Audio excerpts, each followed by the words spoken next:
जय श्री कृष्ण।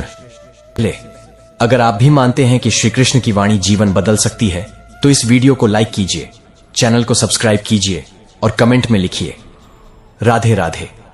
क्योंकि जब आप राधे राधे कहते हैं तो भगवान श्री कृष्ण आपके और करीब आ जाते हैं।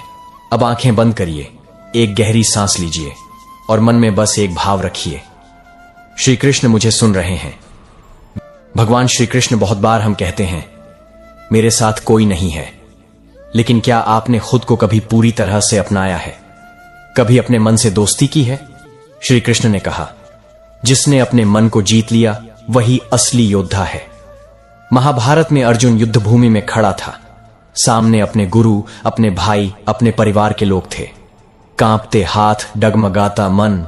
तब श्री कृष्ण ने मुस्कुराते हुए कहा, अर्जुन, तेरा सबसे बड़ा युद्ध सामने नहीं, तेरे भीतर है।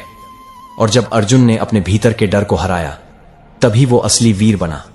आज हम भी कई बार खुद से हार जाते हैं, कभी डर से, कभी हीन भावना से, कभी उदासी से।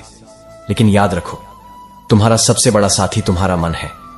अगर वो तुम्हारा हो गया तो दुनिया की कोई ताकत तुम्हें रोक नहीं सकती। विचार 3, जो हुआ अच्छा हुआ, जो हो रहा है वो भी अच्छा है, जो होगा वो भी अच्छा ही होगा।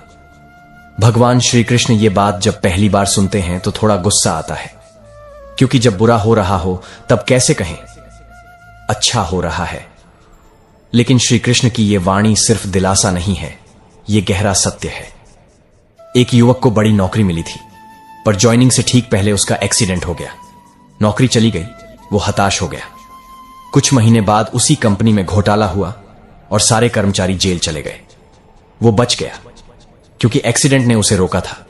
तब उसे समझ आया, जो हुआ अच्छा ही हुआ। श्री कृष्ण कहते हैं, मैं तुम्हारे हर कदम में हूं, तुम बस भरोसा रखो।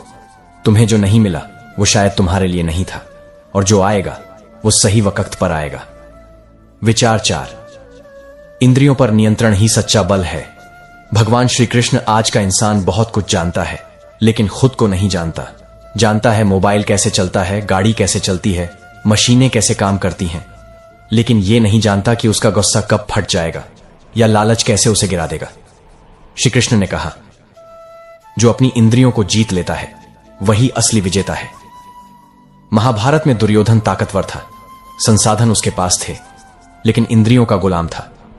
और अर्जुन, उसने श्री कृष्ण की बात मानी, अपने अंदर की इच्छाओं पर नियंत्रण किया और विजयी हुआ।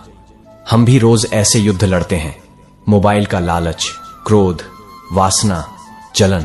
लेकिन जब हम श्री कृष्ण को स्मरण करते हैं तो वो हमारे मन को शांत कर देते हैं। एक बार एक युवक क्रोध से भर गया। उसके माता पिता उससे डरते थे।